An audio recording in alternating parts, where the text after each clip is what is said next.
Selamat pagi semua, selamat datang di acara webinar kita hari ini yang kita kasih judul adalah cara menjual properti Anda di masa pandemi. Jadi welcome, selamat datang dan juga eh, klien saya nanti juga akan ada Pak Yanuar Budi Lasmono dan Pak Bambang yang akan menjadi pembicara juga di acara ini. Nah, jadi kita juga akan ini ya.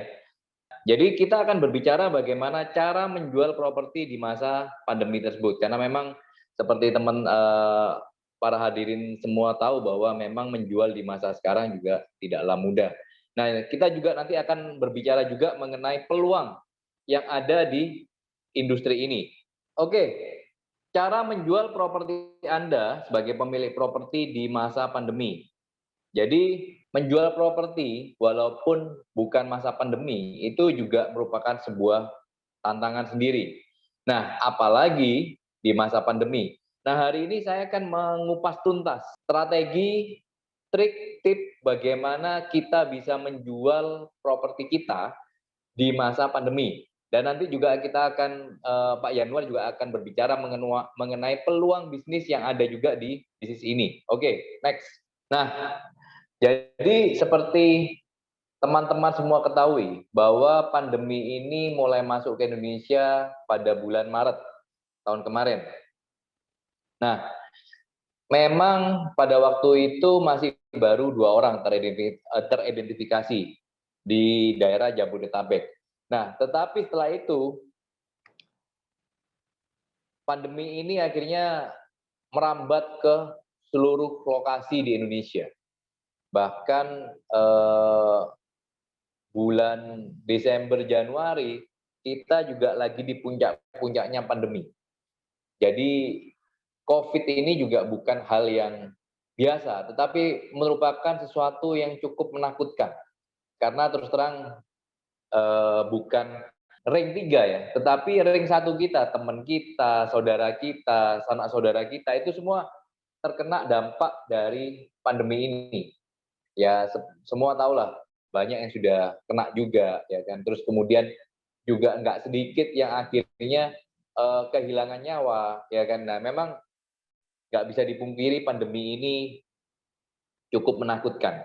Nah, tidak cuma pada waktu sektor kesehatan saja, tetapi pandemi ini juga menghantam secara ekonomi. Jadi memang tahun kemarin itu memang untuk ekonomi Indonesia dan juga dunia itu bukan merupakan sesuatu yang mudah. Nah, jadi banyak yang akhirnya gulung tikar. Nah, saya kan biasa ke mall ya, ke Tunjungan Plaza, karena memang rumah saya juga dekat situ. Kalau sebelum pandemi, itu setiap bulan selalu ada outlet baru buka. Baik itu outlet fashion, outlet makanan, outlet lain-lain baru buka. Nah, tetapi kalau sekarang, setiap bulan pada waktu kita ke mall, rata-rata ada yang tutup. Nah, ini merupakan sesuatu yang nggak bagus. Nah, apakah tahun ini ekonomi juga akan baik? Ini yang masih tanda tanya besar.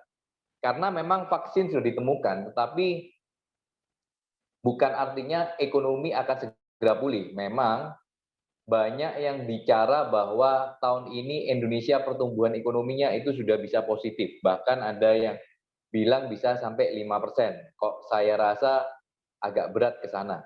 Nah, kalau ekonomi nggak bagus, artinya properti itu juga akan terdampak. Nah, maka dari itu, memang kalau kita lihat, memang di sektor properti, itu memang pembeli properti pasti shrinking, yes, karena memang banyak orang yang terdampak secara ekonomi. Tetapi ada trik dan tip untuk bisa tetap menjual properti di masa-masa sekarang. Oke, next. Nah, jadi saya bicara begini, kenapa kok properti tidak bisa terjual? Ada beberapa kesalahan dari kita sebagai pemilik properti dalam memasarkan properti kita. Jadi sebetulnya bukan karena pandemi saja, Banyak orang yang bahkan sampai 3 tahun, 4 tahun, 5 tahun nggak bisa jual properti mereka. Apalagi ditambah dengan adanya pandemi. Nah, maka dari itu saya akan mengupas tuntas gimana caranya menjual properti kita. Next. Nah, kesalahan yang pertama, salah setting harga atau strategi harga properti kita salah. Nah, jadi seringkali kenapa kok properti kita nggak laku-laku terjual? Itu yang salah satu yang pokok itu adalah masalah harga. Kalau kita ingat mungkin kita belajar mengenai marketing, ada 4P, yaitu produk, price, place, ya kan, lokasi, dan juga promosi, ya kan. Jadi price ini termasuk salah satu yang penting. Jadi banyak dari pemilik properti di dalam ngeset harga itu tekniknya yang paling sering adalah membandingkan properti kita dengan properti tetangga. Jadi misalnya kita punya sebuah rumah, kita gampangan untuk ngeset properti itu tanya sama tetangga sebelah yang kebetulan juga jual properti. Oke, luasannya kira-kira hampir sama, harganya misalnya, oh dia buka harganya 2M, oke. Karena kita ngomong, wah rumah kita lebih bagus, ya kan, akhirnya kita buka angka 2,3, 2,5M. Nah, tetapi banyak pemilik properti yang tidak mengerti bahwa rumah sebelah dengan buka 2M itu sudah 3 tahun nggak laku-laku. Nah, akhirnya kita juga ngikuti harga properti yang nggak laku-laku. Akhirnya yang terjadi apa? Properti Anda ikut-ikutan nggak laku.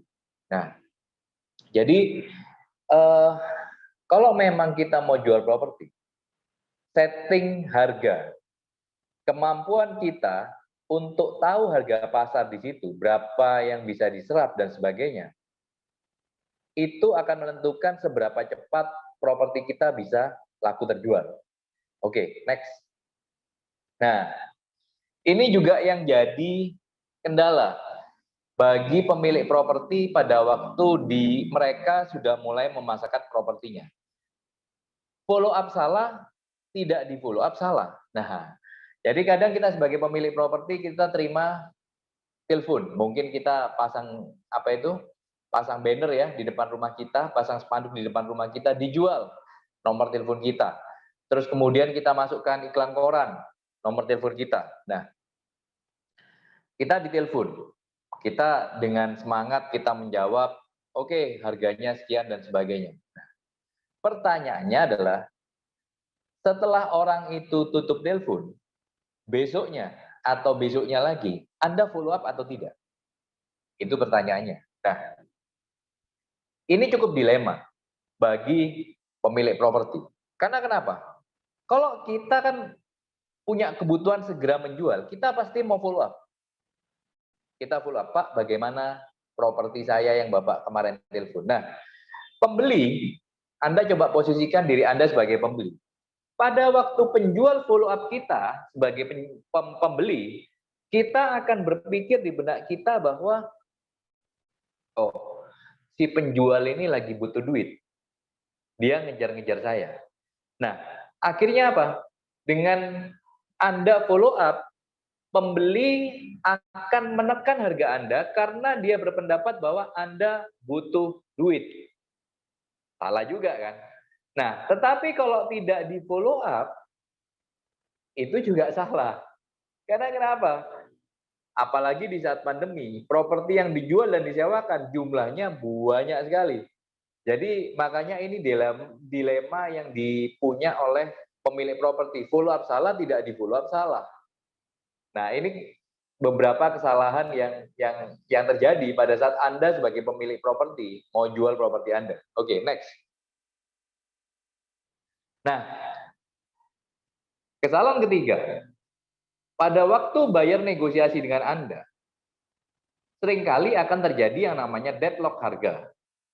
Karena buyer ingin harga murah, dan Anda sebagai pemilik properti ingin harga tinggi. Jadi kayak kita itu bermain kartu ya.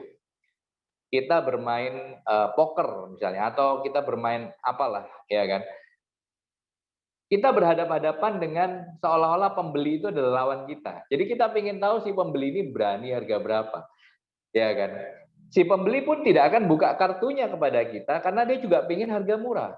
Nah, jadi akhirnya sama-sama jual mahal. Pembeli seolah-olah tidak tertarik, dia tidak mau menghubungi Anda. Anda juga sebagai penjual punya pride, saya mau jual juga nggak mau buntung. Banyak orang bilang begitu. Nah, akhirnya apa? Juga nggak menghubungi. Akhirnya apa? Terjadi deadlock. Seringkali deadlock itu bukan selisih besar, selisih kecil.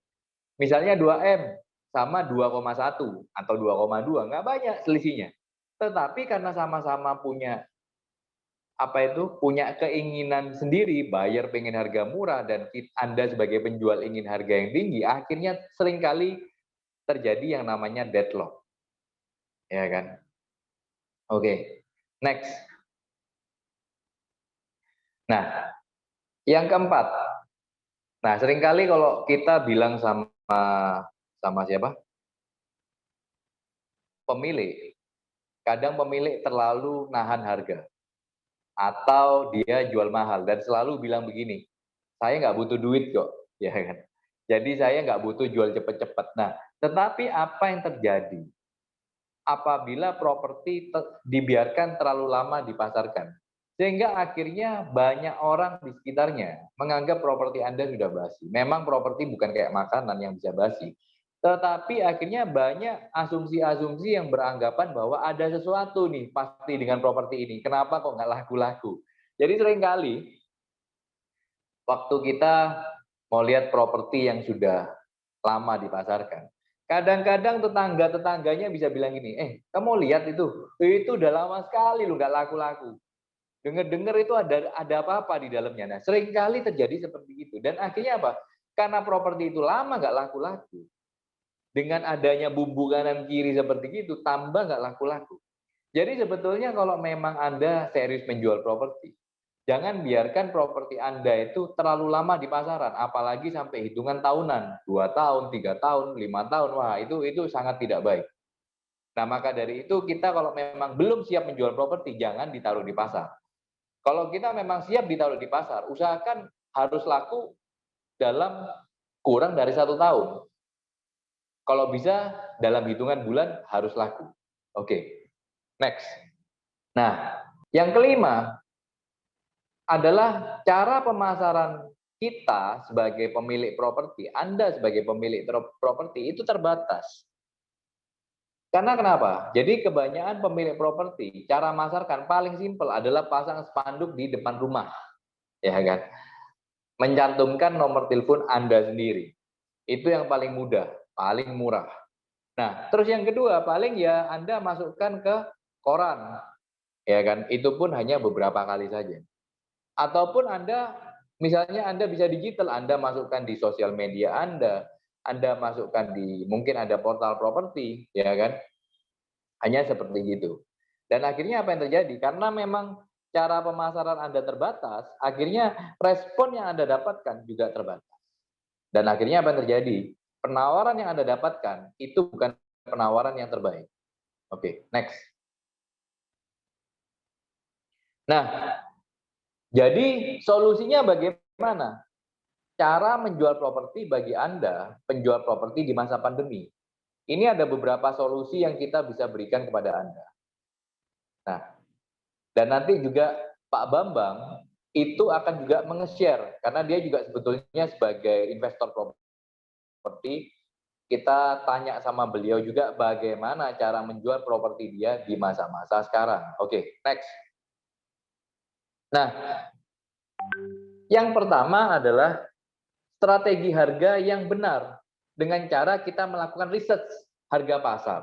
Nah, cara meriset harga pasar itu adalah jadi sebisa mungkin. Jadi kalau misalnya Anda mau jual properti ini, paling enggak sebelum jual properti, sebulan sebelum Anda jual properti, Anda betul-betul harus mensurvei betul harganya berapa. Jadi Anda bisa keliling di sekitar rumah Anda atau properti yang Anda jual. Anda catat, Anda tanyakan. Nah, Anda tinggal bandingkan kira-kira Anda termasuk yang paling murah, paling mahal, atau yang menengah dalam men-setting harga. Atau juga bisa Anda lakukan adalah searching properti yang serupa itu dari internet. Sekarang itu gampang sekali cari perbandingan harga itu dengan mencari di internet, dan usahakan properti yang Anda bandingkan itu adalah properti di sekitar properti yang akan Anda jual. Nah, itu strategi pertama, solusi pertama yang Anda harus lakukan pada waktu Anda ingin menjual properti. Oke, next. Nah, ya memang karena kebanyakan pemilik properti itu cara pemasarannya terbatas. Jadi Anda kalau ingin menjual properti Anda lebih cepat, Anda harus belajar cara pemasaran yang kekinian, baik itu offline ataupun online, ya kan? Nah, jadi dari sisi banner misalnya, buatlah yang menarik, buatlah yang eye-catching. Kadang banyak pemilik properti itu di dalam menjualkan properti itu asal-asalan, jadi bannernya yang biasa, yang kecil, kadang tidak kelihatan, ya kan. Terus kemudian memposisikan posisi spanduk juga nggak strategis, ya kan. Nah, terus kemudian dalam pemasakan iklan koran, katakanlah kata-katanya juga tidak menarik, ya kan. Terus juga tidak eye-catching. Terus kemudian di dalam pemasaran online juga, misalnya pakai sosial medianya juga followernya juga belum banyak. Terus kalau pakai portal properti juga terbatas. Nah, maka dari itu kita harus belajar bagaimana cara memasarkan baik offline dan online-nya. Oke, next. Nah, oke. Ini trik khusus nih. Kalau Anda sebagai pemilik, kadang begini, banyak orang itu yang beranggapan bahwa pembeli itu suka bertemu dengan pemilik langsung. Jadi pada waktu Anda ditelepon atau pembeli datang untuk negosiasi dengan Anda seolah-olah langsung berkata begini, oh ya, saya pemilik langsung. Nah, saya pemilik langsung. Nah, 90% owner itu pasti akan berkata seperti gitu. Nah, kalau saya bilang ini adalah kelemahan atau kekurangan Anda pada waktu Anda memasarkan properti dan Anda menyebut diri Anda sebagai pemilik properti. Itu kesalahan fatal. Jadi pada waktu Anda mau memasarkan properti, jangan bilang Anda pemilik properti. Karena kenapa? Seperti saya bilang tadi, kalau Anda sebagai pemilik properti, Anda follow up salah. Tidak follow up, salah. Nah, tetapi kalau Anda bilang, Anda mungkin sebagai perantara, Anda mungkin sebagai saudaranya yang punya, dan sebagainya. Nah, Anda lebih leluasa untuk melakukan yang namanya follow up. Nah, atau Anda juga bisa, kayak tadi saya bilang, dalam negosiasi. Kalau Anda memposisikan diri Anda sebagai pemilik properti, pembeli tidak akan buka sama Anda. Dia berani harga tertinggi berapa. Karena kenapa? Dia tahu Anda adalah lawan mereka. Dan mereka adalah lawan Anda. Jadi sama-sama nggak membuka kartu. Beda. Kalau Anda memposisikan diri Anda sebagai perantara. Jadi seringkali ini yang saya hadapi. Jadi pada waktu saya menegosiasikan antara penjual dan pembeli, saya bisa tahu kartu penjual dan saya bisa tahu kartu pembeli. Jadi pada waktu penjual saya negosiasi, dia katakanlah buka harga 2M. Terus saya bilang, Pak, hargamu ketinggian, Pak. Kira-kira mentokmu berapa? Pak Andi, saya kira-kira kalau 1,7 saya berani. Tapi jangan bilang dulu sama pembeli. Bilang aja harganya 1,85. Oke, Pak, siap. 1,7-mu saya simpen.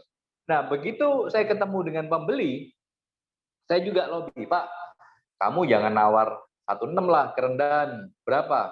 Oh iya, Pak Andi, kira-kira saya kalau 1,7, 1,75 saya berani, Pak. Nah, jadi sebagai perantara, kita bisa megang kartu kedua belah pihak, baik itu penjual ataupun pembeli. Jadi saya juga pernah punya suatu pengalaman, saya jual properti saya sendiri. Saya nggak pernah menyebut diri saya sendiri itu pemilik properti. Karena kenapa? Jadi pada waktu itu saya ingat saya menjual sebuah apartemen di daerah Surabaya Barat. Saya bilang saya adalah agent properti. Jadi saya bisa tahu orangnya beraninya nawar tertinggi berapa. Ya kan? Dan pada waktu akhirnya sudah deal, sudah tanda jadi, ketemu di notaris, akhirnya saya muncul sebagai pemilik. Ya cuma ya kita akhirnya ketawa-ketawa aja, ya kan? Nah, kira-kira seperti itu. Jadi strateginya adalah jangan pernah memposisikan diri Anda sebagai pemilik properti. Kalau memang Anda ingin properti Anda laku dengan harga terbaik. Oke, next. Nah, jadi sederhananya.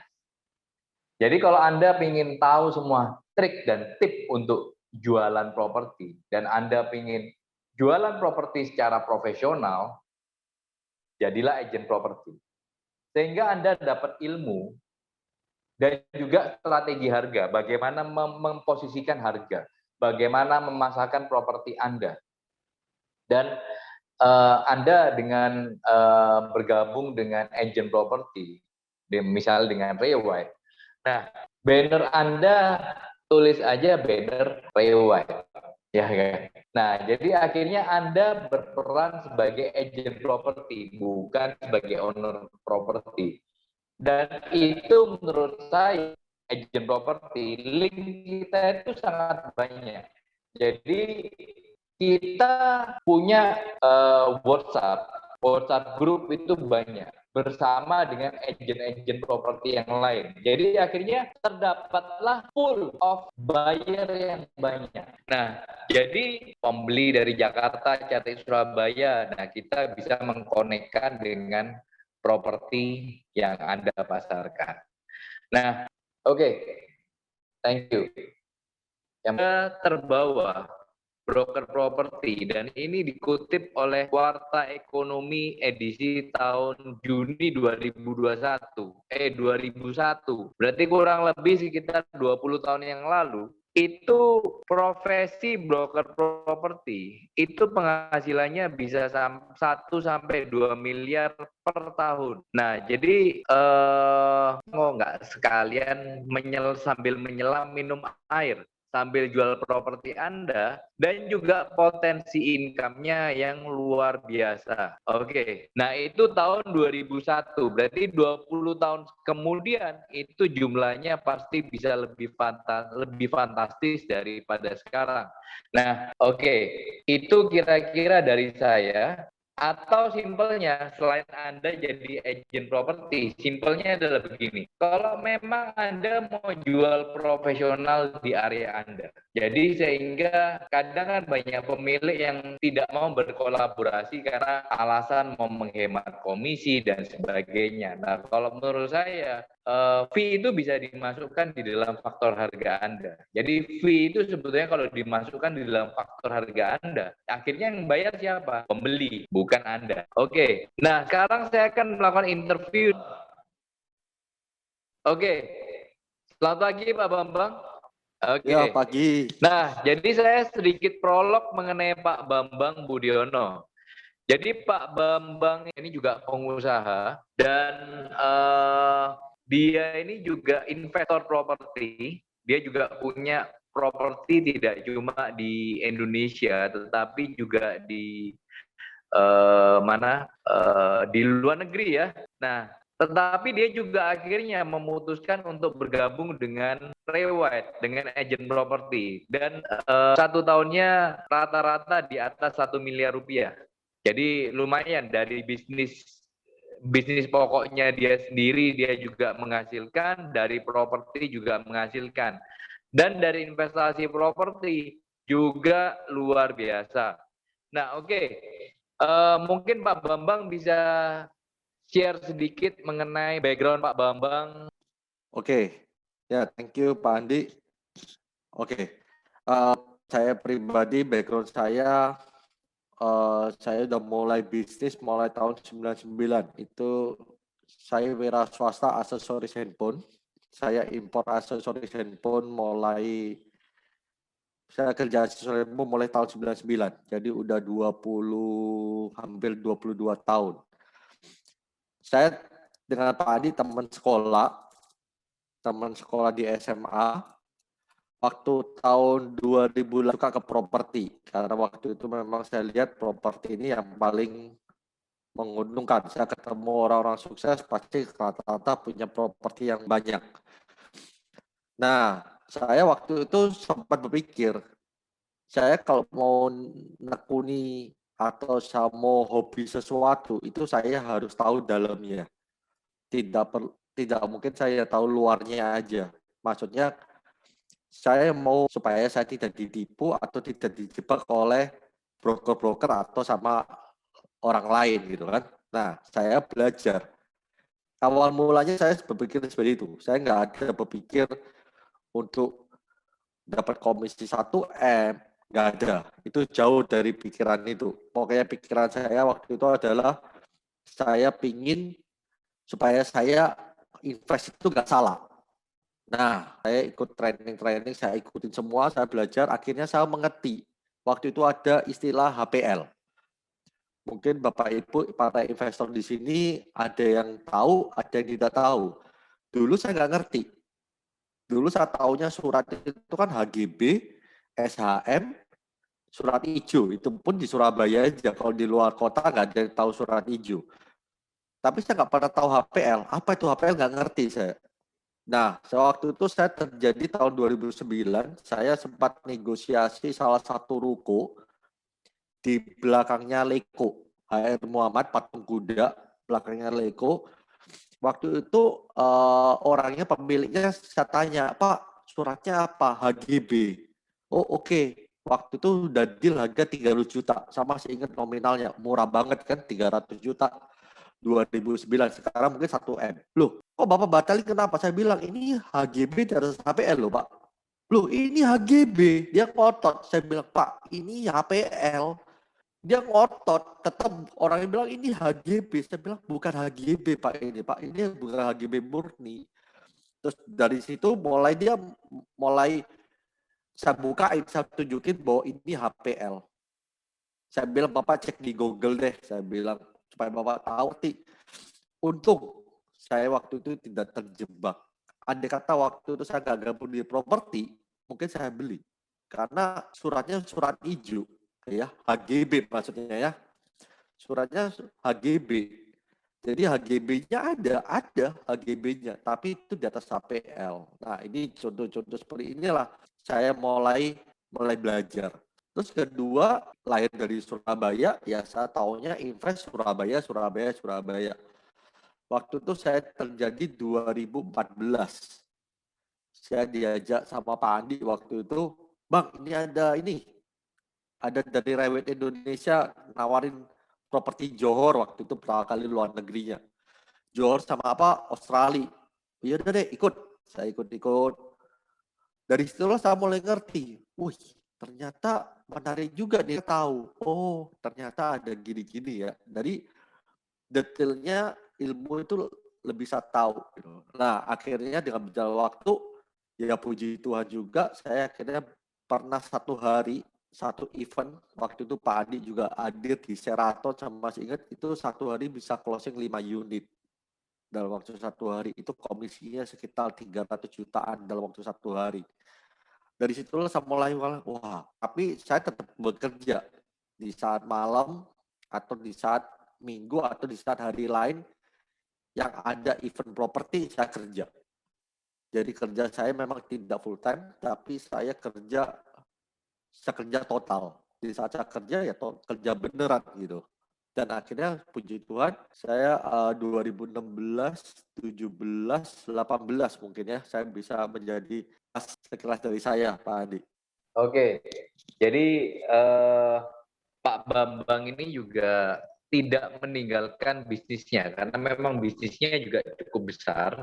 Jadi dia juga pengusaha aksesoris, importir juga. Kalau teman-teman tahu mereknya adalah Blitz ya. Di pasaran juga merek itu juga cukup banyak beredar properti. Dia dengan menjadi agen properti itu juga mendapatkan informasi lebih banyak. Apakah seperti gitu, Pak? Jadi dengan bergabung sebagai agen dan Bapak sebelum bergabung jadi agen, apakah informasi sebagai agen properti dapatnya lebih banyak, Pak?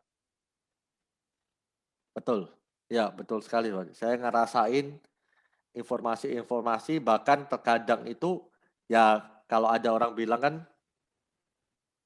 nomor satu ya.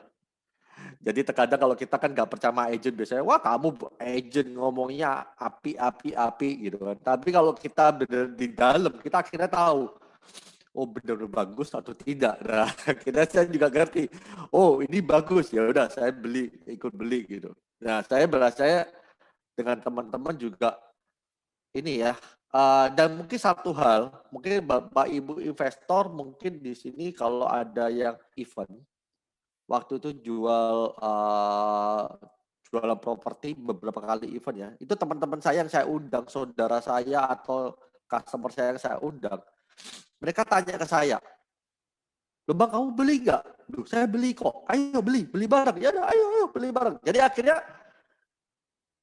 cash closing kita lebih gampang gitu. Apalagi yang kita ambil itu orang kan lebih trust ya. Karena biasanya gini kan banyak orang investor kan gini takutnya, wah ini bensin kita beli, itu customer kita atau teman kita atau klien kita akan lebih happy. Saya beli bareng bersama-sama. Terakhir saya sama eh, teman-teman saya itu beli Millennium City ya, Pak Andi ya, kalau nggak salah 8 unit itu. Kita bersama-sama, saya dan teman-teman beli bareng-bareng gitu. Teman-teman saya, teman sekolahnya, ada temannya Pak, ada orang kan takut juga ya kalau kecap nomor satu kan gitu biasanya. Nah, ini sekedar sharing ya, itu benefitnya mungkin kalau Bapak Ibu sebagai investor, Bapak Ibu join tuh. Oh ya, satu lagi yang informasi yang saya dapat di depan. Jadi biasanya kan ada launching terbatas gitu. Nah, kalau informasi di depan saya bisa ambil duluan kalau agent. Nah, itu benefitnya lagi tuh agent. Tahun yang lalu kalau bukan agent itu cicilan cuma 24 kali. Tapi karena kita agent, kita dapat cicilan 48 kali dari developer. Itu spesial untuk agent aja.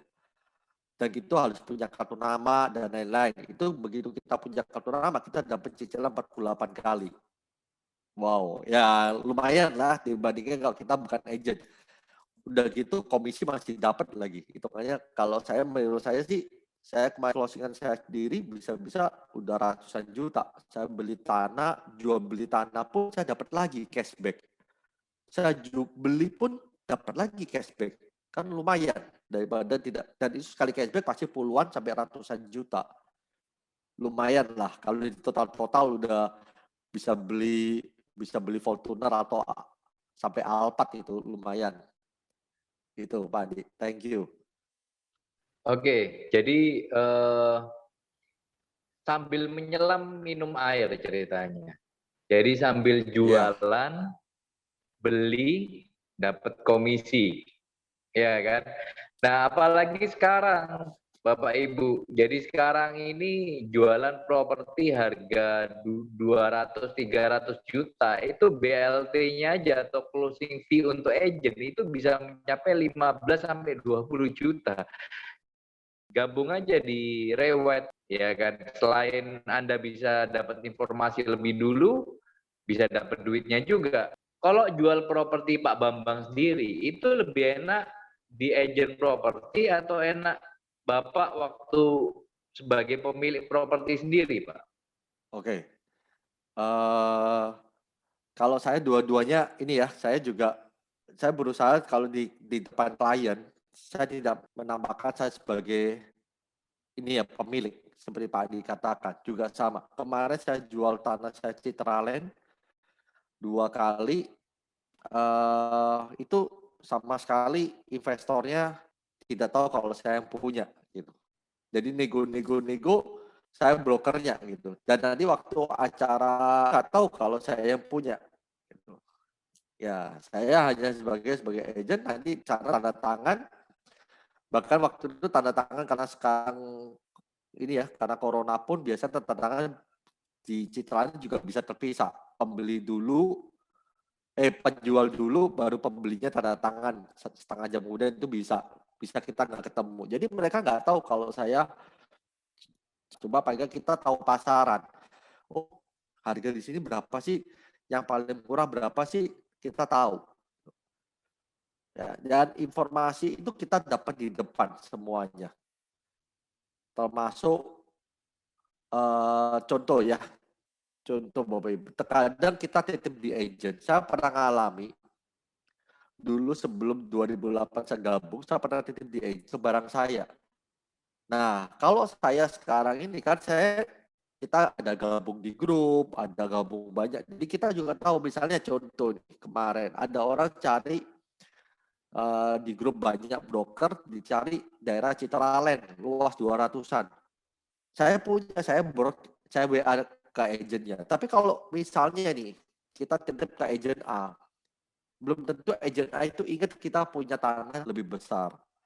Ya, sambil minum air kemudian Pak Adi bilang benar banget, dan ini saya sukanya lagi dari sini yang saya alami, karena kita tidak perlu long term ya. Long term dalam arti gini, contoh kayak asuransi, kemarin saya sempat ditawari di compare asuransi dengan properti.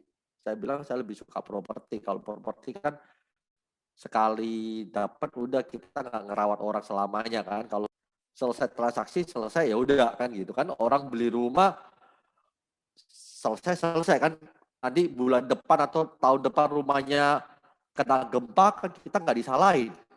Nah itu maksud saya, karena saya ada kerjaan lain, saya nggak ada waktu untuk ngurus ya bulannya gimana, tahun depan orang gimana, saya nggak punya waktu. Jadi itu yang menurut saya simple, kerja ini sangat simple tapi duitnya gede. Ya itu Pak Adi, thank you. Oke, jadi istilahnya kalau saya juga istilahnya pernah juga ditawari orang untuk jadi agen asuransi ya. Cuma istilahnya komitmennya itu seumur hidup. Jadi nanti kliennya sakit ya harus ini dan sebagainya. Nah kalau properti ya istilahnya kalau misalnya direwat itu terakhir sekarang properti 10M, 20M itu closing 10M, 20M juga sudah biasa. Jadi sekali closing itu 10-20M itu komisinya ya bisa ratusan juta.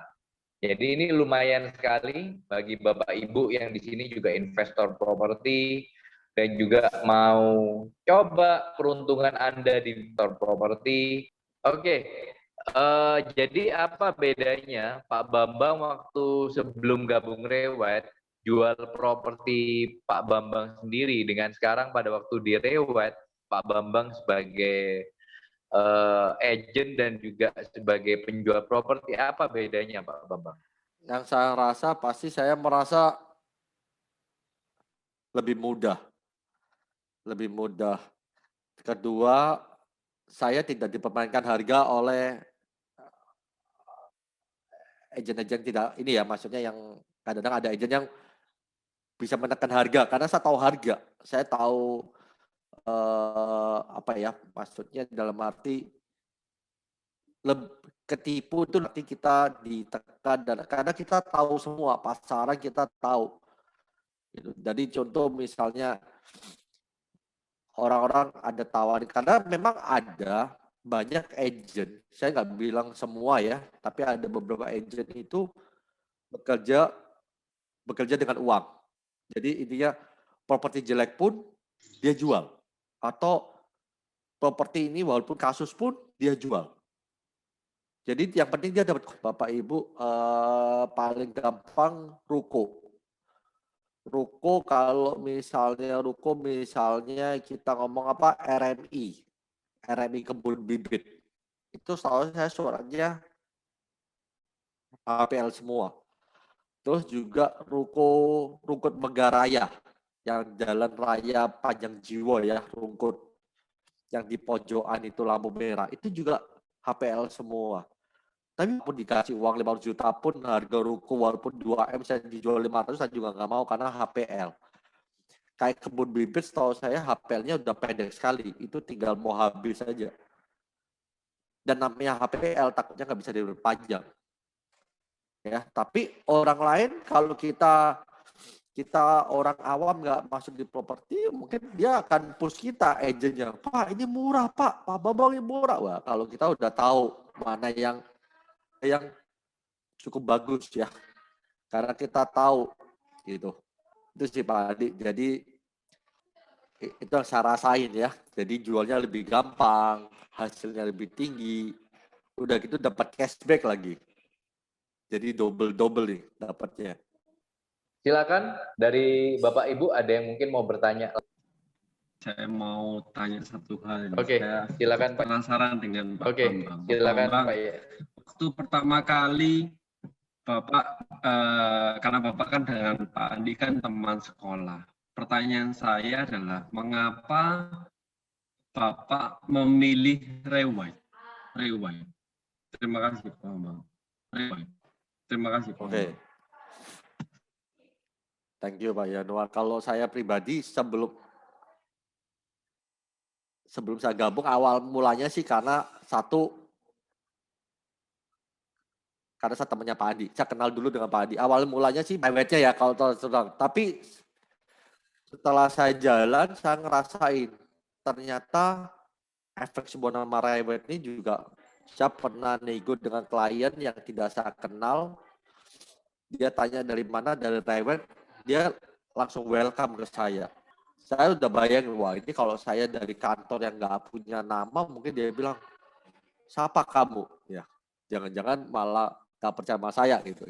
Itu satu. Tapi asal mula kalau saya sih awalnya karena dengan Pak Andi ya, teman sekolah, bahkan teman satu asrama dulu. Jadi saya nego ke developer, rata-rata developer tahu dari Rewet, itu dia juga lebih trust dengan kita. Lebih trust ya, maksudnya dia lebih percaya dengan kita. Itu Pak Yanuar. Oke, siap. Thank you Pak Bambang. Oke, silakan dari teman-teman di sini, Bapak Ibu ada yang mau bertanya mengenai seputar bisnis properti ini? Silakan. Pak, saya tanya gini, kalau kita masuk ke Rewide dengan jadi agent yang nggak ada benefitnya, untuk trustnya pembeli ke kita itu seperti apa, Pak? Oke, apa bedanya kalau misalnya join Rewet dan tidak join Rewet? Iya, Pak. Oke, mungkin Pak Bambang bisa jawab Pak, kenapa kok gabung Rewet, kenapa enggak pakai brand local brand atau istilahnya independen, kira-kira kenapa? Oke, kalau saya pribadi, saya mengalami perbedaannya yang sangat jelas ya. Karena contoh nyata saya pernah transaksi itu orang DP di kantor. DP di kantor aja sampai ada klien itu sampai datang ke kantor loh. Karena udah dengan nama Rewet aja masih ada yang ragu. Sampai harus datang ke kantor, MOU sampai kantor.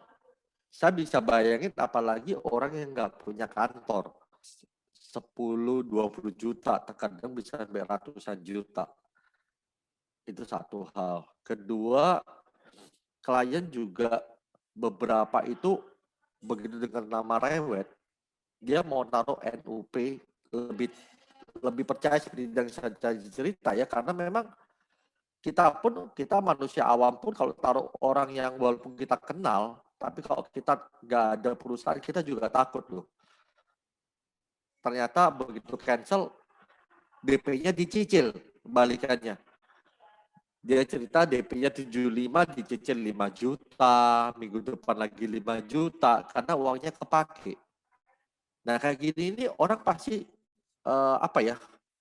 lebih takut juga. Kalau ke kantor kan lebih aman ya, sama seperti kita gini Bapak Ibu. Bapak Ibu kalau beli rumah aja contohnya. Kalau rumah itu mungkin investor juga sama. Yakin saya. Karena investor pasti, wah kalau ke Intiland, Citraland sih Pakuwon berani saya bayar 200 juta di depan juga berani kan gitu. Tapi kalau developer kecil, rumahnya belum dibangun, mikir juga ini.